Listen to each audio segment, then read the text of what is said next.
আজ জুমার খুতবায় সংক্ষিপ্ত সময়ে বক্তব্যের বিষয় কোরবানি। কোরবানি সম্পর্কে গুরুত্বপূর্ণ সংক্ষিপ্ত তথ্যবহুল বিবরণের চেষ্টা করব ইনশাআল্লাহুল আজিজ। কোরবানি শব্দটি কোরব থেকে নির্গত হয়েছে, যার অর্থ হচ্ছে নৈকট্য লাভ করা, আল্লাহর সন্তুষ্টি অর্জন করা। যেসব বড় বড় মাধ্যম রয়েছে আল্লাহকে সন্তুষ্ট করার, তার একটি বড় মাধ্যম হলো কোরবানি। যেসব মাধ্যম দিয়ে জান্নাত পাওয়া যায়, তার একটি বড় মাধ্যম হলো কোরবানি। আজ থেকে নিয়ে প্রায় ৫,৫০০ বছর পূর্বে ইরাকের ব্যাবিলন শহরের উর নামক গ্রামে ইব্রাহিম আলাইহিস সালাম জন্মগ্রহণ করেন। তিনি যে কোরবানি করেছিলেন, সেই কোরবানি আমাদের কোরবানি। যদিও কোরবানি প্রথা আদম আলাইহিস সালাম থেকেই চালু রয়েছে। আদম আলাইহিস সালামের এক ছেলে এক মেয়ে একসাথে জন্ম নিত। আগের ছেলে পরের মেয়ে, পরের ছেলে আগের মেয়ে, এভাবে তিনি বিবাহ দিতেন। কাবিলের সাথে জন্ম নিয়েছিল ইকলিমা, আর হাবিলের সাথে জন্ম নিয়েছিল লিওয়াজা। ইকলিমা দেখতে বেশি সুন্দরী ছিল লিওয়াজার চেয়ে। সময় আসলে আদম আলাইহিস সালাম তার গতি অনুযায়ী প্রস্তাব পেশ করলেন। কাবিল তা প্রত্যাখ্যান করল। কাবিল বলল, আমার সাথে যে মেয়ে জন্ম নিয়েছে আমি তাকে বিবাহ করতে ইচ্ছুক। পরিস্থিতি দেখে আদম আলাইহিস সালাম বললেন, ঠিক আছে, তোমরা কুরবানি পেশ করো, যার কুরবানি কবুল হবে সেই ইকলিমাকে বিবাহ করবে। আল্লাহ তাআলা ইতিহাস আমাদের নবীর সামনে পেশ করেছেন। তাতে আল্লাহ তাআলা বলেন, অতলু আলাইহিম নাবা ইবনাই আদম বিল হক। মুহাম্মদ সাল্লাল্লাহু আলাইহি সাল্লাম, আপনি আদমের দুই ছেলের ইতিহাস আপনার উম্মতকে শোনান, পড়ে শোনান। ঈদ কাররাবা কুরবানান, যখন তারা দুই ভাই কুরবানি পেশ করেছিল। ফাতুকুব্বিলা মিন আহাদিহিমা ওয়া লাম ইউতাকাব্বাল মিনাল আখার, দুইজনের একজনের কুরবানি কবুল হয়েছিল, অপরজনের কুরবানি কবুল হয়নি। কাবিল ছিল চাষি মানুষ, জমি চাষ করত, মর্মে কিছু গম কুরবানি পেশ করেছিল। হাবিল পশুপালন করত, মর্মে একটি দুম্বা কুরবানি করেছিল। তখনকার কুরবানি কবুলের প্রথা ছিল আকাশ থেকে আগুন এসে জ্বলে যাবে। যার কুরবানি জ্বলে যাবে তার কুরবানি কবুল হয়েছে বলে প্রমাণ হবে।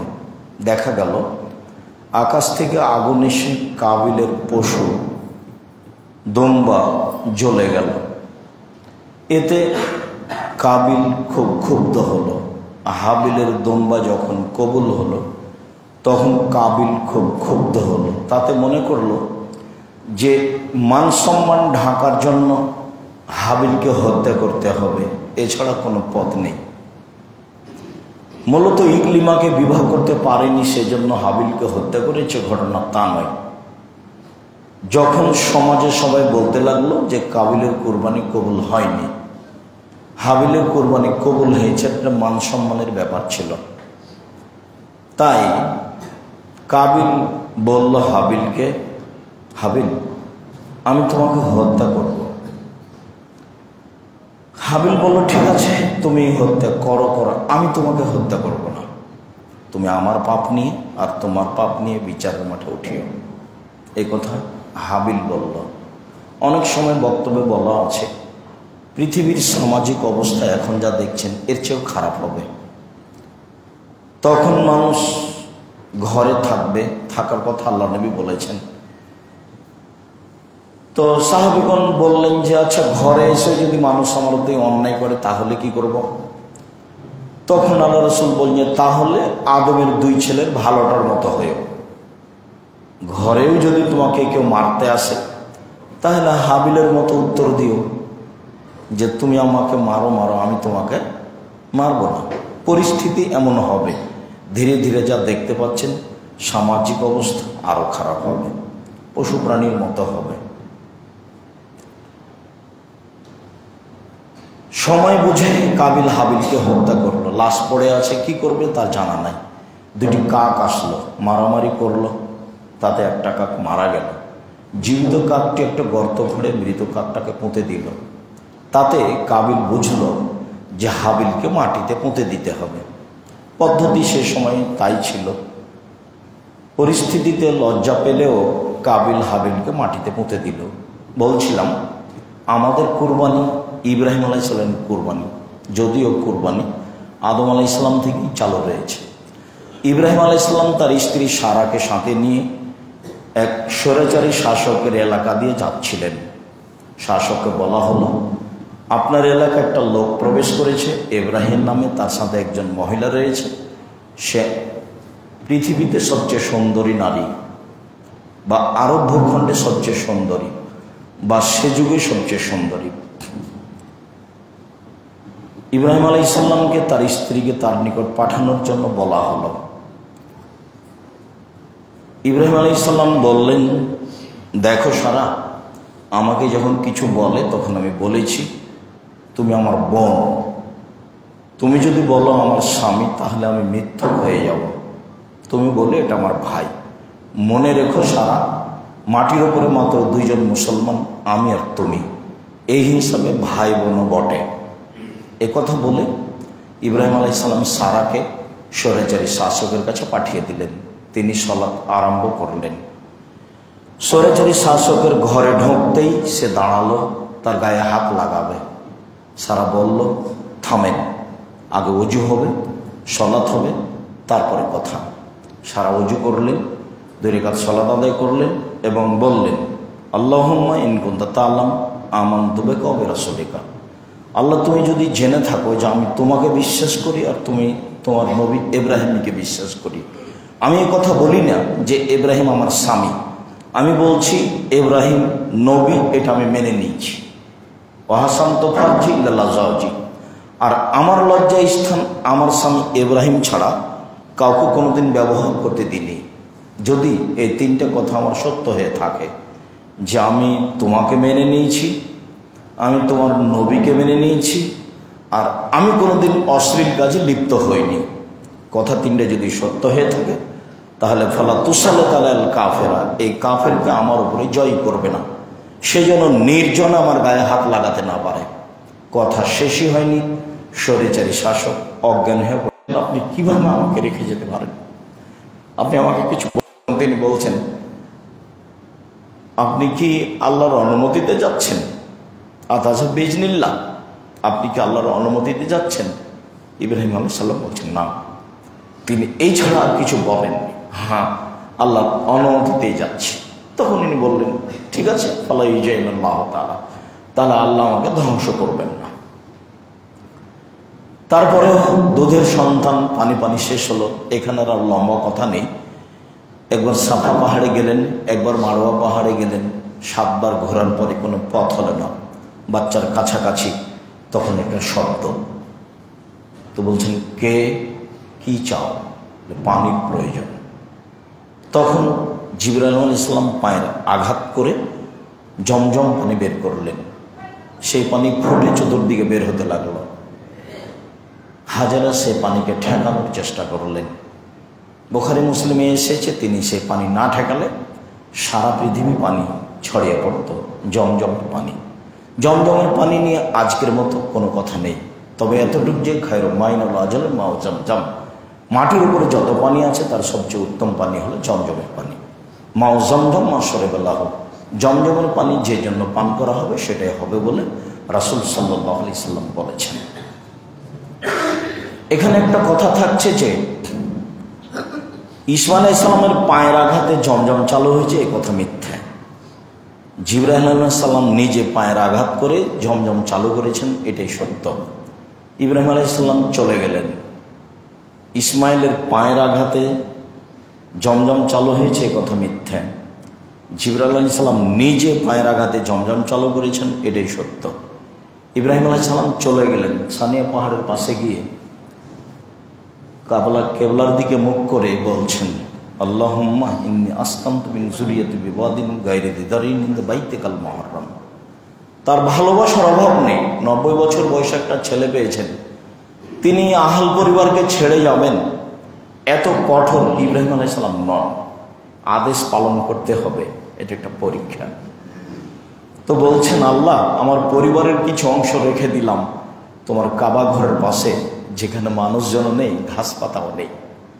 একটু আগে স্ত্রী যা বললেন ইব্রাহিম আলাইহিস সালাম তাই বলছেন, প্রতিপালক আমার পরিবারের কিছু অংশ রেখে দিলাম তোমার কাবা ঘরের পাশে, যেখানে কোনো মানুষজন নেই, ঘাস পাতাও নেই। একটু আগে স্ত্রী বললেন, আপনি আমাকে রেখে যাচ্ছেন এমন একটা জায়গায় যেখানে মানুষজন নেই, ঘাস পাতাও নেই, আপনি আমাকে কিছু বলবেন না, আমি কেমনে থাকি এখানে? তো শেষ পর্যন্ত যখন বললেন হ্যাঁ আল্লাহর রহমতে যাচ্ছি, তখন তিনি বললেন, ঠিক আছে আল্লাহ তাহলে আমাকে ধ্বংস করবেন না। তার কি সাহস? সাহস কিছু না, এটা ইমানি ব্যাপার। একটা মহিলা মানুষ একটা দুধের বাচ্চাকে নিয়ে কেমনে থাকবেন? মানুষজন তো নেই, কিছুই নেই। তো সেই কথা ইব্রাহিম আলাইহিস সালাম বলছেন। তবে ইব্রাহিম আলাইহিস সালাম বলছেন যে তোমার কাবা ঘরের পাশে, তখন কিন্তু কোনো ঘর নেই। মধ্যের লম্বা কথা সেটা না বলে অনেকদিন পরে আসলেন ছেলের কাছে। ছেলেকে বলছেন, বোনাইয়া ফাল্লাম্মা বালাগা মাহু সায়, যখন বাচ্চা দৌড়াদৌড়ি করতে পারে, এই সময় বাচ্চাকে খুব ভালো লাগে, বাপ মাকে ভালো লাগে, বাপ মা বারবার কোলে নেয়, আদর করে, চুমা দেয়। যেদিন বাচ্চা বড় হয়ে যায়, পড়াশোনা করে না, সেদিন বাপ মেজাজ খারাপ করে। যেদিন ছেলে বড় হয়ে যায়, টাকা ইনকাম করে না, সেদিন বাপ মা দুইজনই অসন্তুষ্ট হয়। কিন্তু এই সময়টা অসন্তুষ্টের নয়, এই সময় খুব ভালো আদর যত্নের সময়, দৌড়াদৌড়ি করতে পারে। বলছেন, আব্বু আমি স্বপ্নে দেখছি তোমাকে কুরবানি করছি, তোমার মতামত কি? ইসমাঈল আলাইহিস সালাম বলছেন, ইয়া বাতিফাল মা তোমার সাথে যদি নিয়ে ইনশাআল্লাহ মিনাস সাবিরিন, আব্বা আপনি যে স্বপ্নে দেখেছেন তা বাস্তবায়ন করুন, আপনি আমাকে ধৈর্যশীল পাবেন। উল্লেখ্য যে ইব্রাহিম আলাইহিস সালাম ছেলের মুখের উপরে কাপড় দিয়েছিলেন, ছুরির নিচে লোহা লাগানো হয়েছিল, তাই ছুরি কাটে না, হাত পা বেঁধেছিলেন যাতে করে নড়াচড়া না করে। এগুলো সব কথা মিথ্যে, একটা কথাও সত্য নয়। আল্লাহ বলেছেন ছেলেকে কোরবানি করতে হবে। আরাফা ভাব এমন তারবিয়া, জুলহিজ্জার 8 তারিখ ভাবলেন, এমন আরাফা বুঝলেন ছেলেকে কোরবানি করতেই হবে 9 তারিখ। এমন নাহার 10 তারিখে ছেলেকে কোরবানি করার জন্য নিয়ে চলে গেলেন। ফাসলামা, বাপ বেটা একমত, হ্যাঁ ঠিক আছে আব্বা, আপনি যেটা স্বপ্নে দেখেছেন তা বাস্তবায়ন করুন। তাল্লাহুল জাবিন, মিনা মাঠে ফাঁকা জায়গায় 90 বছরের বৃদ্ধ মানুষ, মাথার চুল দাড়ি পেকে গেছে, কোনো মানুষ নেই। আকাশ থেকে দেখছেন আল্লাহ, ফেরেশতারা দেখছেন, বাচ্চাকে উপর করে শয়ে দিয়ে বারবার ছুরি চালাচ্ছেন। আল্লাহ বলছেন, ইব্রাহিম কাদ সাদ্দাক্তা রুইয়া, তুমি তোমার স্বপ্নকে বাস্তবায়ন করেছো। তোমার ছেলেকে কুরবানি করতে হবে, এই টাকা আমার বাঁধেনি। আসলে আমি তোমাকে পরীক্ষা করছিলাম, তুমি তোমার ছেলেকে কুরবানি করতে পারো কিনা। তুমি পরীক্ষায় পাস করে গেছো ইব্রাহিম।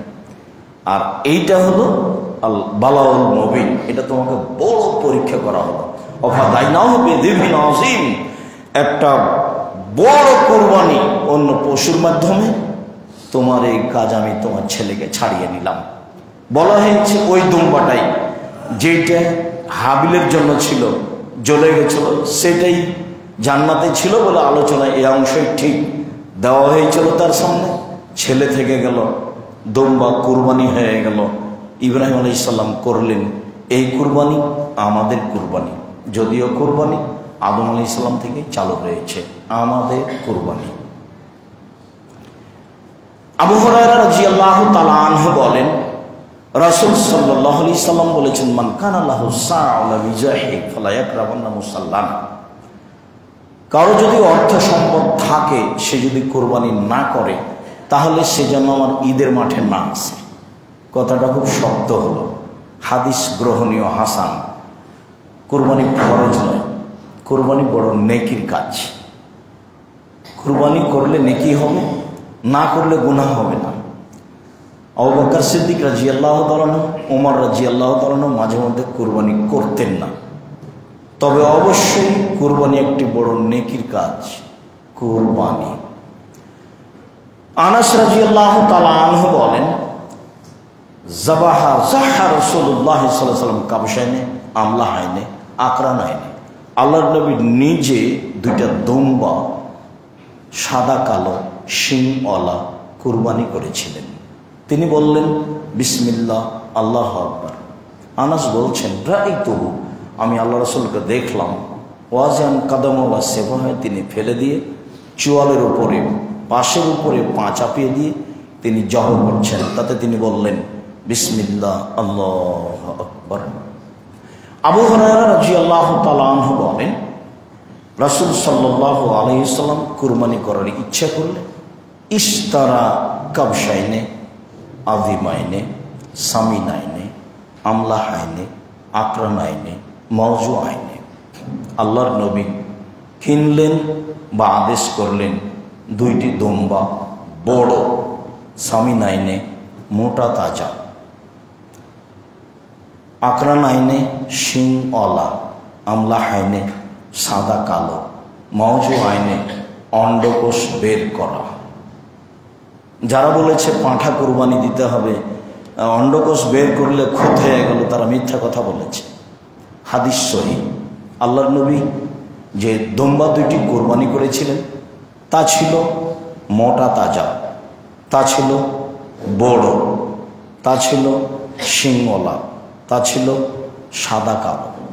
হাদিস সহিহ। আনাস রাদিয়াল্লাহু তাআলা আনহু বলেন, আমার রাসূলুল্লাহ সাল্লাল্লাহু আলাইহি ওয়াসাল্লাম বিকাবশিন এতাও বিসাওয়াদিন ওয়ায়াবরুকু বিসাওয়াদিন ওয়ায়ানজুরু বিসাওয়াদিন। আনাসকে বলেছিলেন, আনাস বাজারে যাও, একটা দুম্বা কিনো, কালোতে শয়, কালোতে হাঁটে, কালোতে দেখে। বাজারে যাও, একটা দুম্বা কিনো, কালোতে শয়, কালোতে খায়, কালোতে হাঁটে। মানে পেট কালো, কালোতে শয়, কালোতে খায়, মানে মুখ কালো, কালোতে হাঁটে, মানে পা কালো বা পশুই কালো। রহস্য কি আল্লাহ ভালো জানেন। বিদ্বানগণ মনে করেন কালো প্রাণীর গোস্ত বেশি স্বাদ হতেও পারে। চলেন কুরবানি, আমরা কুরবানি দেখে শুনে কিনব ইনশাল্লাহ, এবং বুঝে কিনব। আল্লাহুম্মা সাল্লি আলাইহি আল্লাহুম্মা বারিক আলাইহি। আলহামদুলিল্লাহি ওয়াহদা ওয়াসসালাতু ওয়াসসালামু আলা মান লা নাবিয়্যা বা'দা। রাসূল সাল্লাল্লাহু আলাইহি সাল্লাম বলেন, লা তাযবাহু ইল্লা মুসিন্না, দাঁত ছাড়া কুরবানি করো না। দাঁত দেখেই কিনতে হবে, এই কথাই ঠিক। ছাগল দাঁতে 1 বছরে, গরু দাঁতে 2 বছরে, উট দাঁতে 5 বছরে, মানুষও দাঁতে 7 বছরে, স্বাভাবিক গতি। তবে দাঁতের কথাই ঠিক। দাঁত উঠেছে আবার বের হয়েছে, উঠলেই হবে। তো দাঁত দেখেই কিনতে হবে, এটাই ঠিক। লা তাযবাহু ইল্লা মুসিন্না, দাঁত ছাড়া কুরবানি করো না। কুরবানি কেনার সময় বিবেচনা চলছে। আলী রাদিয়াল্লাহু তাআলা আনহু বলেন, আমারানা রাসূলুল্লাহ সাল্লাল্লাহু আলাইহি ওয়াসাল্লাম আন নাস্তাসরিফাল আইনা আল উজনা, আল্লাহ নবী আমাদেরকে আদেশ করেছেন পশু কেনার সময় চোখ দেখে নেব, কান দেখে নেব, চোখ ঠিক আছে কিনা, কান ঠিক আছে কিনা। আগের হাদিসে চলে গেল দাঁত আছে কিনা, উঠেছে কিনা, দাঁতেছে কিনা।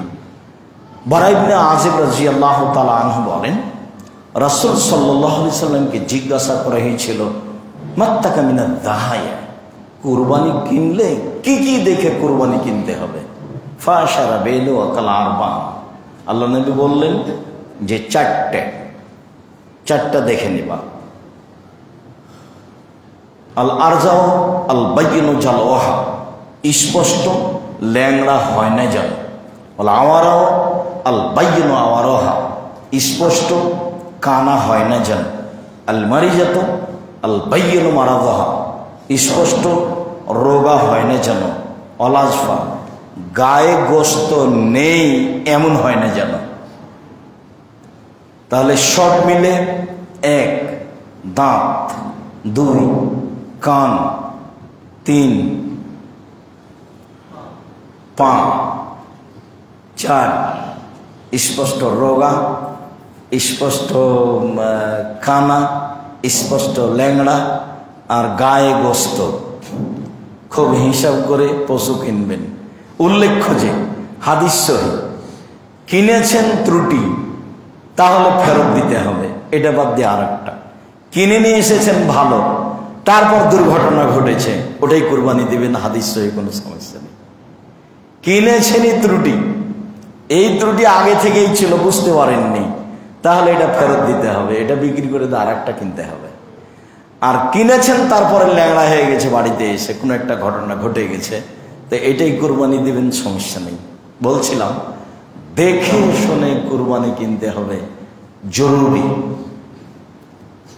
অনেক কিছু দেখার আছে, দেখার আদেশই করা হয়েছে। চলেন ভাগে কুরবানি। জাবের রাদিয়াল্লাহু তাআলা আনহু বলেন,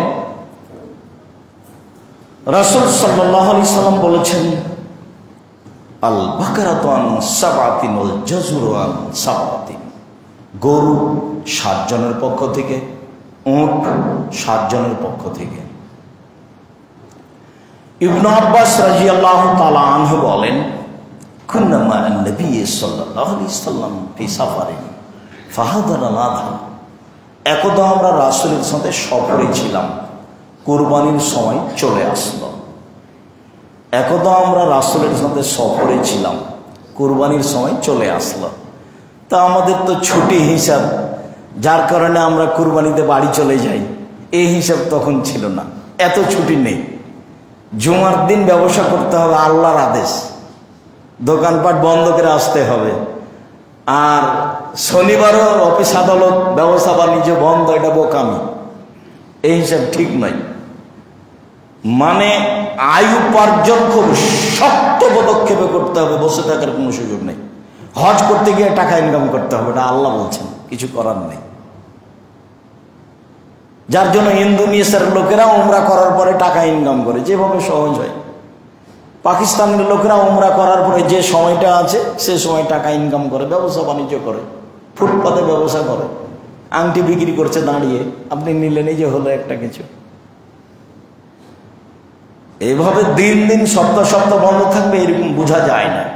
সফরে ছিলাম, কোরবানির সময় চলে আসলো, আমরা গরুতে অংশগ্রহণ করলাম 7 জন, আর উটে অংশগ্রহণ করলাম 10 জন। 10 জন, খুব ভালোভাবে মনে রাখতে হবে, জন আর পরিবার এক নয়। যে যতই বলুক, জন আর পরিবার এক নয়। সারা জীবন ভাই 3টা ভিন্ন ভিন্ন খেলাম, কুরবানির সময়তে এসে 3 ভাই মিলে একটা গরু দিলাম, এগুলো হয় না। গোশতের জন্য কুরবানি করতে হবে না, নেকির জন্য করতে হবে। রাসূল সাল্লাল্লাহু আলাইহি ওয়াসাল্লামকে জিজ্ঞাসা করা হয়েছিল সবচেয়ে উত্তম হজ কোনটা, তো আল্লাহ রাসূল উত্তরে বলেছিলেন, যাতে বেশি কুরবানি আছে, 8টা 10টা আছে, রক্ত প্রবাহিত বেশি যেখানে আছে, আর যেখানে তালবে বেশি আছে, লাব্বাইক আল্লাহুম্মা লাব্বাইক লাব্বাইক লা শারীকা লাকা লাব্বাইক ইন্নাল হামদা ওয়ান নি'মাতা লাকা লা শারীকা। তালবে আপনি কি পড়বেন? ঢাকা বিমানবন্দরে ঢুকে, বিমান ছিল 2টার সময়, বিমান 4টায়, গালি দিদি দিদি তো শেষ হয়ে যাচ্ছে। তালবে বিমান জিদ্দায় নেমেছেন আপনি, তো জিদ্দায় গাড়ি দিতে শেষে 2টায়, 4 ঘন্টা থেকে বসে আছি, গাড়ি নেই, কি তালবে পড়বেন আপনি? বেদাতের তো কোনো শেষ নাই, ঢাকা থেকে তালবে শুরু হয়েছে। তারপর যে টয়লেটে থাকতে দিয়েছে সেই টয়লেটে, টয়লেটে গিয়ে যে ঘরে থাকতে দিয়েছে সেখানে টয়লেটে পানি উঠে আছে, তখন তো আপনি ঢাকার মানুষ, মেজাজ আপনার কে দেখে, আপনার টয়লেটটা তো খুব সুন্দর ঝকঝকে, শুয়ে থাকা যায়, আর ওখানে উপরে পানি উঠে আছে, আপনি কেমনে সহ্য করবেন? সম্মানিত দিনী ভাই বোন, বলছিলাম কুরবানি 7 জন আর 7 পরিবার এক নয়। মাওলানা আব্দুল্লাহ কাফি আল কুরাইশি, অনুমান আজ থেকে নিয়ে 60 থেকে 70 বছর আগে হতে পারে, মাসাইল কুরবানি হতো, মাসাইল লিখেছেন। একটা গরুতে 7টা পরিবার অংশগ্রহণ করবে এরকম হাদিস আমি জানি না। এই কথা মাওলানা আব্দুল্লাহ কাফি আল কোরাইশি বলেন। আর আমরা ভাঙাচোরা টুটা ফাটা যে একটু বিদ্যা জানি, তাতে আমরা প্রায় 2007 সাল থেকে তদন্ত চালাচ্ছি। 2007 থেকে এখন 25 চলছে। আমাদের নজরে একটা গরুতে 7টা পরিবার অংশগ্রহণ করবে এরকম হাদিস পড়েনি। জোর করে কুরবানি দেওয়ার চেষ্টা করিয়েন না, ভুল হিসাব। আর তারপর দেখালেই সে কথা মেনে নিয়ে কুরবানি করতে হবে, কোথাও ঠিক নয়। একটা পশু একটা পরিবারের পক্ষ থেকে হবে, এটাই ঠিক। একাধিক হাদিস। আয়েশা রাদিয়াল্লাহু তাআলা আনহা বলেন, ফাউতিয়া বিহি লিজাকিয়া বিহি, ঠিক আছে এই পশু নিয়ে আসা হলো যে কালোতে খায়, কালোতে হাঁটে, কালোতে শয়। নিয়ে আসা হলে তিনি ওটা নিলেন, নিয়ে বলছেন আয়েশা হালুমিল মুদি ওয়াসাজিহা বেহাজারিন, আয়েশা ছুরিটা নিয়ে আসো, ধারালো করে নিয়ে আসো। আল্লাহ রাসূল আয়েশার নাম ধরে কথা বলছেন। স্বামীরও নাম ধরে কথা বলা যায়, স্ত্রীরও নাম ধরে কথা বলা যায়। আগে চলে গেল বুখারী মুসলিমের হাদিস। স্ত্রী সারা হাজেরা বলছেন ইব্রাহিমকে, ইব্রাহিম কোথায় যাচ্ছেন, ইব্রাহিম কোথায় যাচ্ছেন। তো ইব্রাহিমের মতো পৃথিবীতে এত বড় মানুষের নাম ধরে যদি স্ত্রী বলতে পারেন কথা, তা আপনার স্ত্রী আপনার নাম ধরে কথা বলতে পারে না? তবে আপনার বড় ছেলের নামে বলবে, এটাই ভালো। আবু মোহাম্মদ, মোহাম্মদের পিতা আবু মোহাম্মদ, এদিকে শোনো। আবু আব্দুল্লাহ, এদিকে শোনো। আপনিও বলবেন উম্মু আহমদ, আহমদের মা, এদিকে শোনো। এটা এইভাবে বলা সহজ, নাম ধরে বলতে পারেন। আয়েশা ছুরি ধারালো করে নিয়ে আসে, এই কাজ তো আমাদের দেশে পুরুষে করে, মহিলাকে করতে বলছে। স্ত্রীর নাম ধরে ডাকবেন, রাগ ঝাল করে মাস মাস কাটাইয়েন না, অত অভিমান করিয়েন না, নাহলে বয়সটা এমনি পার হয়ে যাবে। অভিমান থাক, মন খারাপ একটু থাক, তবু কাজ নেন। কাজ না নিয়ে অভিমান থাক, তোকে বলবি না, যা তোর সাথে কথাই বলবো না, যা তোর সাথে কথাই নেই। কতদিন কাটাবেন? কষ্ট তো আপনি করলেন। এসব অভিমান করিয়েন না, থাক, ওগুলো গেছে, যা যাচ্ছে যাচ্ছে, কোনো কথা নেই। কাজে বলবেন বউকে, এক গ্লাস পানি নিয়ে আসো, জুতাটা নিয়ে আসো, জামাটা নিয়ে আসো। তো মানে কোনো সময় অভিমান করে দূরে থাকবেন না। অভিমান করে দূরে থাকলে শয়তান সুযোগ পাবে, পরিবেশ আরো নষ্ট হবে। কথাই হবে না মাস মাস, আপনাকে পরোয়া করে না, তো আপনিও পরোয়া করেন না, দুজনই চলছে, ঠিকই আছে। আন্ধা কান্ধা পাঠাতে হয়, এভাবে হবে না, কাছাকাছি হতে হবে। আর আয়েশা যে ছুরি ধারালো করে নিয়ে আসো, পাথর দিয়ে ছাড়াও ধারালো করো, নিয়ে আসলাম। এবার ভেড়াটা তিনি নিলেন, তাকে শয়ে দিলেন, শয়ে দিয়ে বলছেন আল্লাহুম্মা তাকাব্বাল মিন মুহাম্মদ ওয়া আলে মুহাম্মদ, আল্লাহ তুমি এটা কবুল করো মুহাম্মাদের পক্ষ থেকে, মুহাম্মাদের পরিবারের পক্ষ থেকে। বিসমিল্লাহ, আল্লাহু আকবার। এই যে বুখারী মুসলিমের হাদিস। একটা দম্বা কুরবানি করছেন পরিবারের পক্ষ থেকে, বুখারী মুসলিম, এবং নিজের পক্ষ থেকে। আয়েশা রাদিয়াল্লাহু তাআলা আনহা বলেন, ইন্না রাসূলুল্লাহ সাল্লাল্লাহু আলাইহি সাল্লাম আনহারা আন আলে মুহাম্মাদিন ফি হাজ্জাতিল বিদায়ে বাকারাতান ওয়াহিদা, বুখারী। মুহাম্মদ সাল্লাল্লাহু আলাইহি সাল্লাম তার পরিবারের পক্ষ থেকে এবং তার পক্ষ থেকে বিদায় হজের দিন একটা গরু কুরবানি করেছিলেন। বাকারাতান ওয়াহিদা, একটা গরু। 2, 3 মেখলাব বিন সুলাইম রাদিয়াল্লাহু তাআলা আনহু বলেন যে কুননা ওয়াকুফান মা নবী সাল্লাল্লাহু আলাইহি সাল্লাম বিআরাফা, আমরা আরাফার দিন রাসূলের পাশে দাঁড়িয়েছিলাম আরাফার মাঠে। আরাফার মাঠের বক্তব্যে এক পর্যায়ে তিনি বললেন, ইয়া আইয়ুহান নাস, হে পৃথিবীর মানুষ, মনে রেখো, ইন্না লিকুল্লি আহলি বাইতিন ফি কুল্লি আমিন উযিয়া, প্রতি বছর প্রত্যেকটা পরিবারের পক্ষ থেকে একটা প্রাণী কুরবানি হতে হবে। 100টা করেন। পৃথিবীর মানুষ মনে রেখো,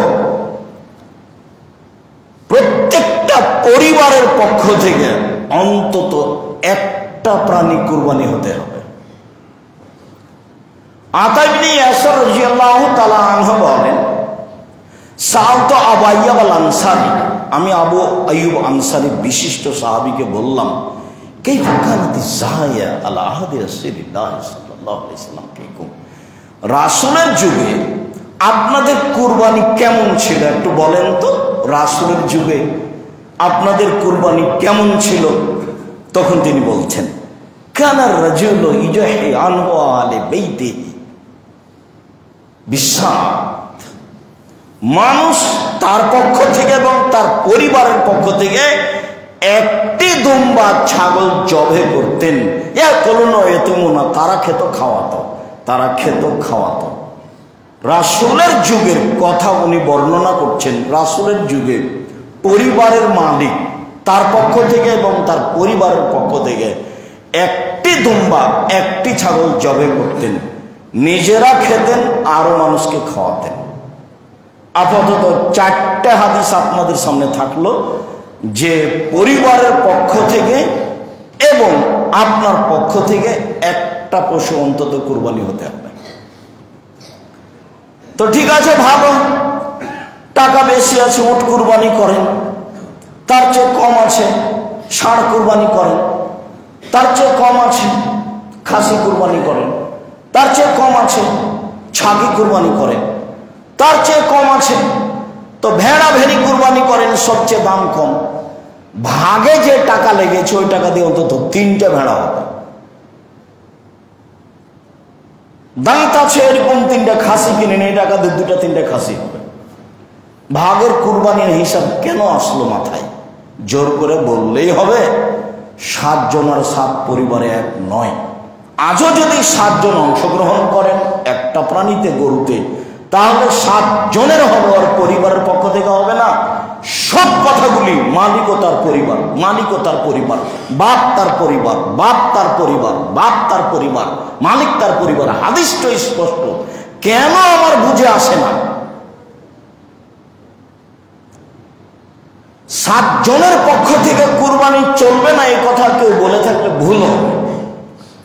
যদিও কথাগুলি সফরের সাথে জড়িত, তারপরেও 7 জন পরিবারের মালিক নয়, 7 পরিবারের মালিক পরিবারের পক্ষ থেকে একটা গরুতে অংশগ্রহণ করবে, এমন হাদিস মাওলানা আব্দুল্লাহ কাফিয়াল কোরাইশিও পাননি। আমরা টোটা ফাটা ভাঙাচোরা বিদ্যে দিয়ে এ যাবৎ তল্লাশি চালিয়ে পাইনি। আর এমনিতে আরো যারা বক্তব্য আছে এসব বিধানের কথা দেখতে পারেন। সম্মানিত দিনী ভাই বোন, আমরা এই অংশ শেষ করার পরে আরো জরুরি কথা। তার প্রথম কথা হলো এই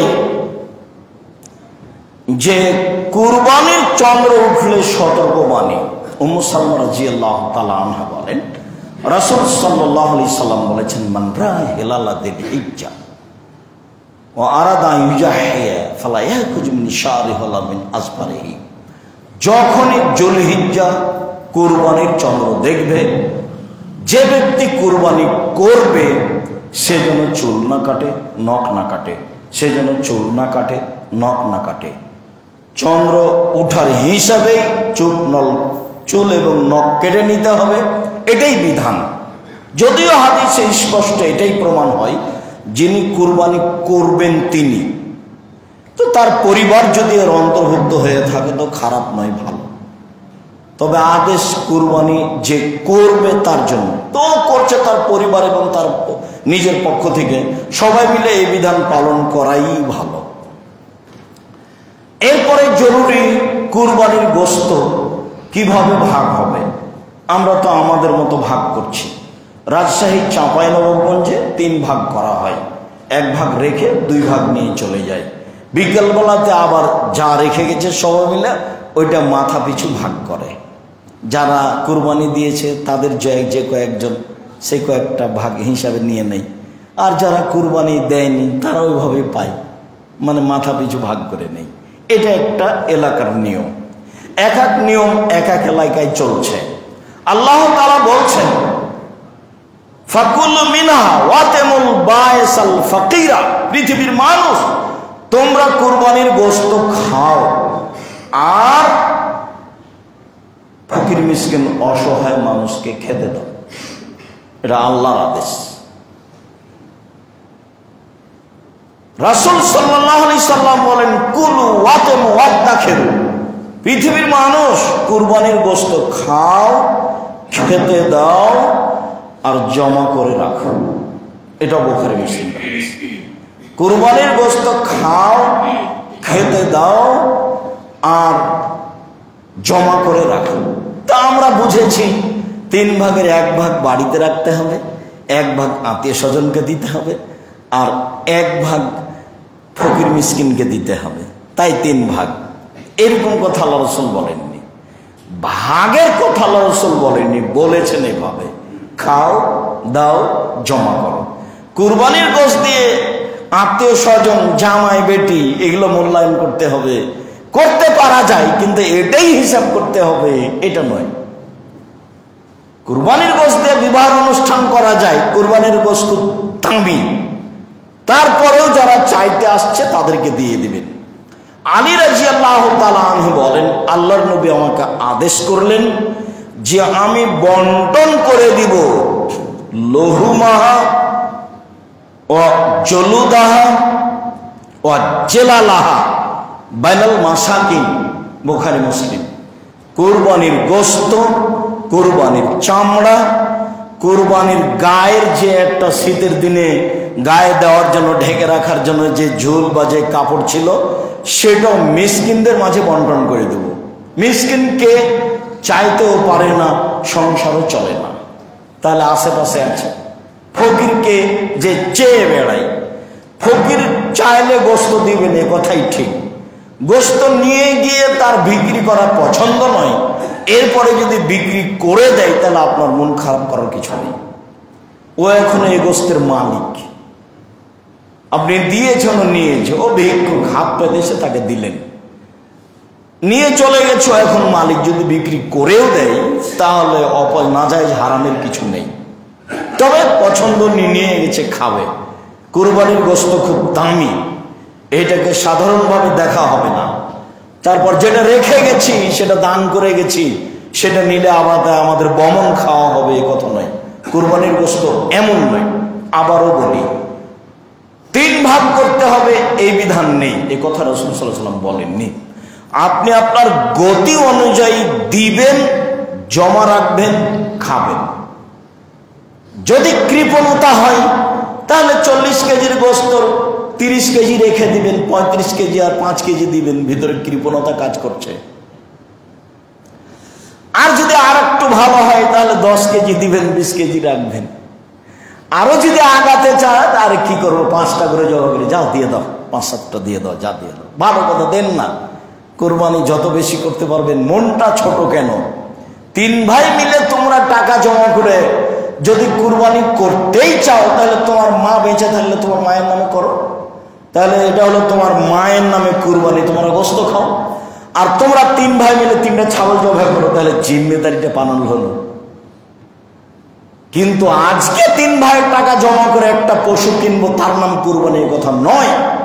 এই কুরবানি তোমার বাপ বেঁচে থাকলে তোমার বাপের নামেই হবে, তোমার মা বেঁচে থাকলে তার নামেই করতে হবে। তোমরা গোশত খাবা, তোমরা নেকির হকদার নও। নেকির হকদার হতে হলে 3 ভাইয়ের টাকা জমা করে একটা গরু কিনবা, আর নিজে নিজে একটা 12-15-20 হাজার টাকা দিয়ে একটা খাসি কিনবা। এটা হবে তোমার আর তোমার ছেলেমেয়ের, তোমার বউয়ের পক্ষ থেকে, আর ওটা হবে তোমার মায়ের পক্ষ থেকে। তোমরা তো ভিন্ন ভিন্ন টাকা খাও। আজকে কেন এক জায়গায়? কৌশল কেন? এই কৌশলের প্রয়োজন নেই। সম্মানিত দিনী ভাই বোন, কুরবানির বিষয়ে আলোচনা পেশ করার পুনরাবৃত্তিতে বলতে চাচ্ছি যে কুরবানি অনেক বড় নেকির কাজ। অবশ্যই যেন স্বার্থমুক্ত হয়।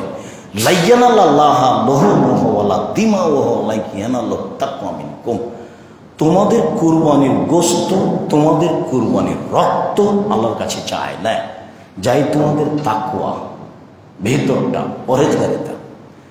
ভাগে কুরবানি দিয়ে গন্ডগোল করবেন, কলিজা কোথায় গেল, মূল গোশতগুলো কোথায় গেল, সবে এখানে হাড় হাড্ডি এসেছে, এত কথার প্রয়োজন আছে? এইটা কি নেকির কাজ হলো? এই হিসাবে আসেন না। যে যাই বলুক এটাই ঠিক। দ্বিতীয় জরুরি কথা যে দাঁত দেখে পশু পছন্দ মতো মোটা তাজা কিনতে হবে, এ কথাই ঠিক। তৃতীয় কথা যে 7 জন আর 7 পরিবার এক নয়, 7 জন আর 7 পরিবার এক নয়। পরের কথা যে 3 ভাগ করতে হবে এমন বিধান নেই, তবে রাসূল সাল্লাল্লাহু আলাইহি ওয়াসাল্লাম বলেছেন খাও দাও জমা করো। হয়তোবা এই কারণে মানুষ বুঝে নিয়েছে 3 ভাগ করতে হবে, আসলে এরকম কথা রাসূল সাল্লাল্লাহু আলাইহি ওয়াসাল্লাম বলেননি। প্রমাণে যা আছে তা একটাও ঠিক নয়। চন্দ্র উঠলে নখের ব্যাপারে, চুলের ব্যাপারে সতর্ক থাকতে হবে। উল্লেখ্য যে কুরবানি আদম আলাইহিস সালাম থেকে চালু রয়েছে, তবে আমাদেরটা ইব্রাহিম আলাইহিস সালাম থেকে। সে আহলে হাদিস কাপুরুষের মতো বসবাস করবেন কেন? কিভাবে এমন চুলি হবে না ফাঁসি হবে? হয় যদি হবে, করোনা মরলে তো মরতামই, করোনার আমি 5 পয়সা দাম দিনি, করোনার আমি 0 দাম দিনি। আপনি দিয়েছেন তা আমি কি করব? আমার করার কি আছে? আমি তো দাম দিনি। জামিয়া সালাফের মসজিদে সবসময় সালাত চলতে দেখেছে, আপনার কেন চলে না? ফাঁসি হবে। এই মসজিদেই করোনার কারণে আরো মানুষ বেশি আসবে, এসে হাত তুলে দোয়া করবে, কান্নাকাটি করবে। কি হবে? হবে জেল হলে হবে, ফাঁসি হলে হবে, যা হবে হবে। ঠিক কথা। আপনারা আহলে হাদিস মানুষ, পিছু হটবেন কেন? কোন প্রকার শিরক বেদাতে আহলে হাদিস মসজিদে হবে না। এটা আপনাদের কাপুরুষের পরিচয়। আল্লাহ তুমি একে আহলে হাদিসের মসজিদ হিসেবে কবুল করো, সঠিক আকীদার মানুষের মসজিদ হিসেবে কবুল করো, এই ফিতনা ফাসাদ থেকে রক্ষা করো। আল্লাহ তুমি দেশের, বাংলাদেশের, পৃথিবীর মুসলমানকে নির্যাতন থেকে রক্ষা করো, নির্যাতিত হওয়া থেকে রক্ষা করো। যারা ক্ষমতা দেখে মানুষের প্রতি জুলুম করছে, তুমি তাদেরকে তোমার ক্ষমতা দিয়ে ঠেকাও। এই দেশকে তুমি অন্যায় থেকে রক্ষা করো। এই দেশে যারা সুশাসন করতে পারে, যারা সঠিকভাবে কথা বলতে পারে, যারা দেশের অর্থ জোগাতে পারে, যারা মারামারি করে না, সামান্য ব্যাপারে চাঁদাবাজি করে না, এদেরকে আসতে দিও না। যারা স্থায়ীভাবে টাকা দিয়ে কাজ করতে পারে, এরকম লোককে রাখো। মরলে আর একটা করবা, তুমি করতে পারো, তুমি আজিজ, তুমি পরাক্রমশালী, তুমি সর্বশক্তিমান, তুমি সবকিছু করতে পারো। জুমার খুতবার শেষে তোমার দরবারে জোরালো ভাবে বলছি, তোমাকে বিশ্বাস করি তুমি পরাক্রমশালী, তোমার নাম আজিজ, তোমার নাম